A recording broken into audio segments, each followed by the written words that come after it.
Having skin in the game is one thing, but let's show some receipts today. 2021 marked my 7th year playing primarily tournaments on DraftKings and FanDuel. I've won nearly $125,000, 40% ROI over that time period in NFL alone. Guys, it's been far from rainbows and sunshine, but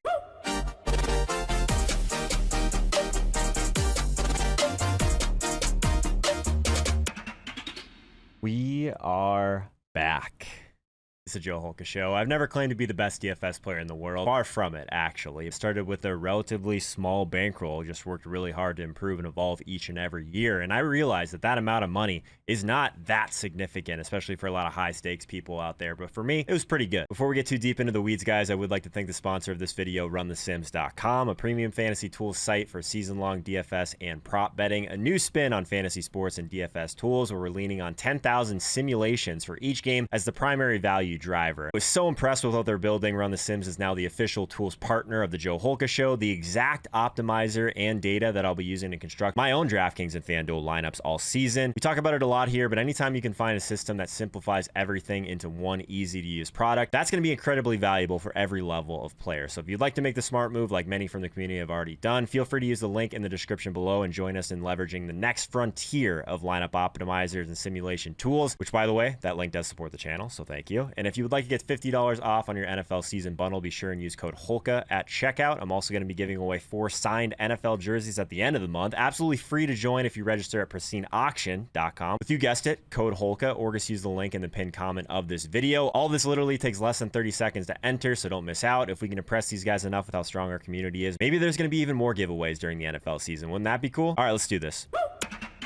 Believe it or not, this is a pretty normal looking graph for a GPP only player. Obviously, the end result is fantastic, but lots of hills, lots of valleys, lots of adversity to get through when it comes to playing GPPs and tournaments on a weekly basis. We lose a lot. If we're playing cash games, yeah, maybe we're going to have a 5 to 10% ROI and we're going to have a graph that looks a little bit more flat. If you're realizing that expectation over a long period of time, sure, as long as you're putting enough money in play, you can see a number like this. But playing GPPs only, this is a graph that you have to make it through a lot of downtrends in order to get to that big hit or multiple hits as your bankroll is increasing. I actually want to bring you guys all the way back to 2015 and bring you through the entire process in terms of getting from where I was then to where I am now. And I was actually playing minor pro hockey at the time, making hundreds of dollars per week chasing my NHL dreams. So this investment of nearly $10,000 for one NFL season, hardly insignificant to me at the time. Now, how I got that 10K in the first place, that's a story for another time. If you've been watching my content for an extended period of time now, you'll know how important that game selection is to me. I honestly think it might be the biggest difference between being profitable and not profitable in playing DFS. But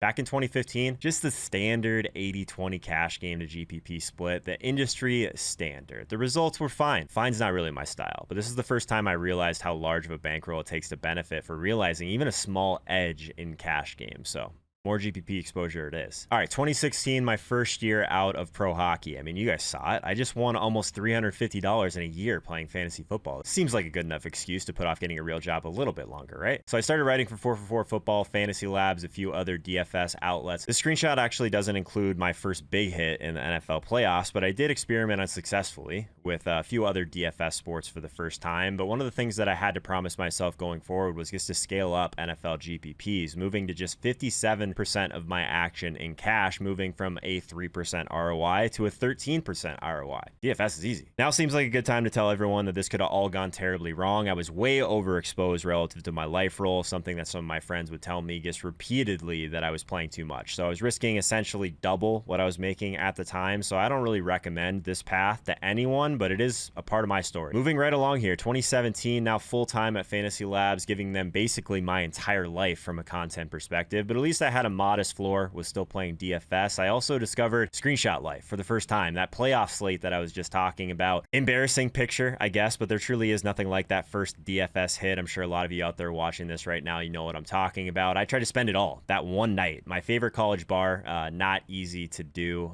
but yeah, it's nice to look back on this and just realize that this is kind of the moment that I thought that maybe I'd make it, right? Maybe I could do this as a real job. There's so much wrong about that thought process, by the way. Like any normal normal person, like basically doubling my salary overnight. I basically parlayed that into successfully punting off a huge chunk right back into some other sports almost immediately. It also happened to be basically the Masters around this time. So PGA DFS, not easy. 2018, we ran absolutely pure in NFL, which isn't always a good thing. Small samples, etc., all of those types of things. I just wasn't willing to admit at the time, at least, that this was something that wasn't sustainable. And here's the thing, I just kept telling everyone who would listen about my 65% ROI. To this point, I'd never had an unprofitable DFS calendar year. And to make matters even worse, I was naive enough to think that I was good at cash games again. 27% ROI in double ups. Update, I am not good at cash games.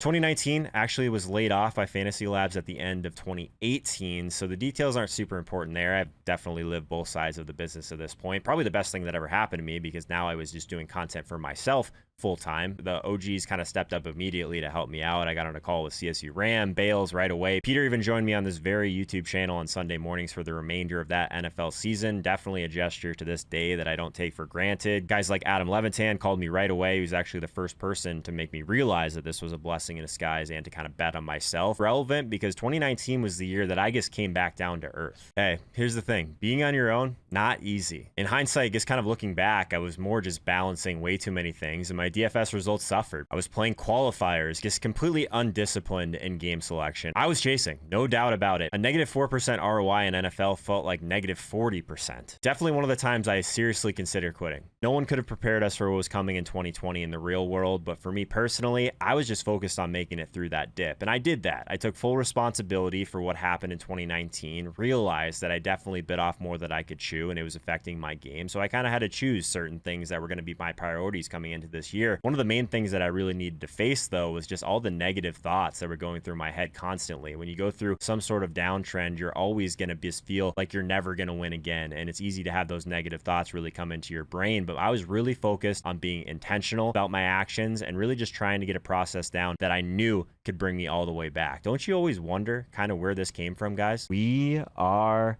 back. That was literally how it felt. It's fun. I do it before every segment of every show, but it's also a reminder that I have to be intentional, because if you're not, and you just let up your guard for 1 second in this game where everyone is trying to take your money, it can get bad, and it can get bad fast, and it can snowball into a horrible season. So how did I do it? I cut qualifiers. I scaled my bread and butter of small field GPPs, because I always talk about how NFL GPPs is about surviving, and hitting that big hit once or twice throughout a season can make your entire year. And I truly believe that, because it makes up for those long stretches of mediocrity, or at least makes them a little bit easier. One of the biggest things is I looked in the mirror. I was willing to adapt and evolve to what NFL DFS is, not what it was in 2015, 2016. I do have my boys Peter Overzet and Michael Leone to thank for this. They got me out of my comfort zone many times on the tilt space. If anything, it just gave me a more focused accountability, which is extremely important. It was a fun show. We turned our 15K combined bankroll into 67K, only to watch it bleed to 32K by season's end.